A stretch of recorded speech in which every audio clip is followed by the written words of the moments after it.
پریز دی lord, ہاللیلویا۔ خداوند یسوع مسیح ناصری کے نام کی تعریف ہو اور اسی کے مقدس جلالی نام میں تمام خادمین کی طرف سے آپ سب کو سلام۔ چلو چرچ چلیں یار، آج پھر گرجے ہی نہ چلیے، یا پھر گرجے جا کر اپنے دھیان کو بانٹنے والے لوگوں کے لیے کوئی اجر نہیں۔ اجر ان کے پاس ہے جن کے دل میں تڑپ ہے۔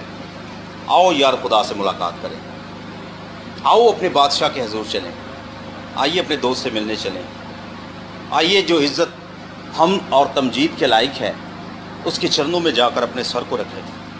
مہینے کے اینڈ میں بہت سے بہن اور بھائی ایک لسٹ بناتے ہیں، کہتے ہیں جی پھر سودا لین نہیں جانا، پھر وہ سودے کی لسٹ بناتے ہیں، چینی لکھ لیتے ہیں، پتی لکھ لیتے ہیں، آٹا لکھ لیتے ہیں، اور غلطی سے بھائی کوئی چیز بھول آئے تو وہاں پر ایک جنگ شروع ہوتی ہے، وہ صابن نہیں لے کے آئے تسی، وہ پھر بجارا جاتا ہے، کہہ رہا جی بھاجی وہ صابن لینا بھول گیا سب، ذرا صابن دے دے۔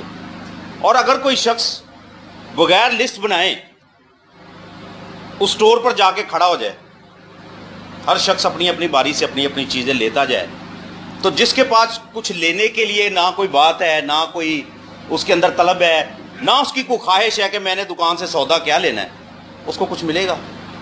آپ بتائیے، آپ جب خدا کے گھر میں آئے ہیں، آج آپ کے دل کے اندر کون سی ایسی بات ہے جس کو آپ نے ریسیو کرنا ہے؟ کوئی لسٹ بنا کے لائے ہیں؟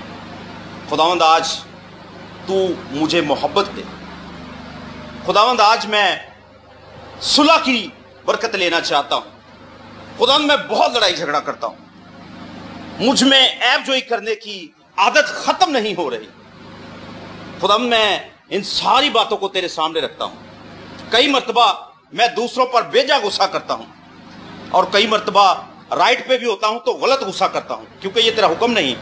اے بادشاہ، میں اپنی ان ساری عادات کو تیرے سامنے رکھتا ہوں۔ میرے عزیزو، جب بھی خداوند کے گھر کے لیے آپ نکلیں، سنجیدگی سے نکلیں اور سوچئے کہ ہم کس مقصد کے لیے جا رہے ہیں۔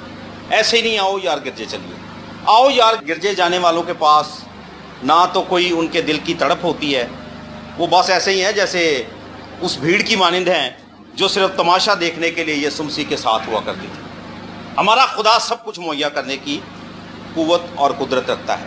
آج ہمارے پیغام کا عنوان ہے جی خدا سب کچھ مہیا کرتا ہے۔ ہاللیلویا، خدا سب کچھ مہیا کرتا ہے۔ میں ایک جگہ گیا، بہت گرمی تھی، انتہائی گرمی تھی، اور انتہائی پیاس، میرا گلا خشک ہو گیا۔ روزوں کے دن چل رہے تھے، آپ سمجھتے ہیں کہ روزے جب چل رہے ہوں تو باقی کچھ نہیں چلتا، صرف روزے چلتے ہیں، اور نزدیک کوئی شاپ بھی نہیں تھی کہ میں چلو جی کوئی پانی کی بوتل خرید کے پی لوں۔ اور میں دعا کرتا جا رہا ہوں، خداوند بہت زیادہ پیاس ہے، تیری مہربانی کوئی ایسا وسیلہ بنا دے، کسی دی ٹوٹی باہر لگی ہوئے، چلو وہاں سے پانی پی لیں۔ خداوند سب کچھ مہیا کرتا ہے میرے عزیزو۔ اور آپ یقین جانیں کہ میں بائک پہ تھا اور میرے پاس سے ایک رکشہ شاں کر کے گزرا، اور اس میں سے 2 بوتلیں گری، ایک سپرائٹ کی اور ایک فانٹا کی، ٹھنڈی بوتلیں۔ اور میں اس رکشے والے کو آواز دے رہا ہوں، او بھائی جی یہ بوتلیں ڈگ پئی ہیں یار، تے لے جاؤ۔ اور نہ کوئی دوسرا شخص تھا وہاں پر، صرف میں تھا اور بوتلیں تھیں۔ کھولیا پھر مرنڈا کا ڈھکن، پھر مرنڈا کا ڈھکن کھولا، اور جناب پی کے خداوند کا شکر کیا۔ بائک پہ 2 بوتلیں رکھ کے لانا ذرا مشکل کام ہے، لے آیا پر میں، اور پھر جو سپرائٹ تھی اس کو گھر آ کے انجوائے کیا۔ سردیوں کے دن تھے اور میں ایک پارک میں سے اس طرح سے گزرا تو اس پارک کے کونے پر ایک کتا بیٹھا ہوا تھا۔ شدید قسم کی دھند تھی اور سردی بھی انتہا کی تھی، اور آپ یقین جانیے کہ وہ کتا جو تھا وہ کانپ رہا تھا، اور میں اس سے تھوڑا دور ہی، میں نے کسی سے ملنا تھا اور میں گیا۔ میرا خیال 2 یا 3 منٹ لگے ہوں گے، اس بھائی سے میں ملا، میں نے صرف ان سے کچھ پوچھنا تھا اور پوچھ کے میں واپس آ گیا۔ جب میں واپس آیا تو آپ یقین جانیں اس کتے کے پاس اتنی بڑی مچھلی پڑی ہوئی، پوری مچھلی، سردیوں کے دن میں ٹھٹر رہا تھا، اور گرم مچھلی وہ دیکھو کتوں آ گئی کسی کو کوئی پتہ نہیں۔ اور چند منٹوں کے لیے میں اس کتے کے پاس تھوڑا سا فاصلے پر کھڑا ہو کر میں نے اسے دیکھا، مچھلی کھون دے چکر چ نہیں سمجھ، یہ نہ سمجھے کہ میں مچھلی چھیننے کے چکر میں تھا، میں اسے دیکھ رہا تھا اور میں سوچ رہا تھا کہ ہمارا خدا کیسا عظیم خدا ہے، کس طرح سے مہیا کرتا ہے۔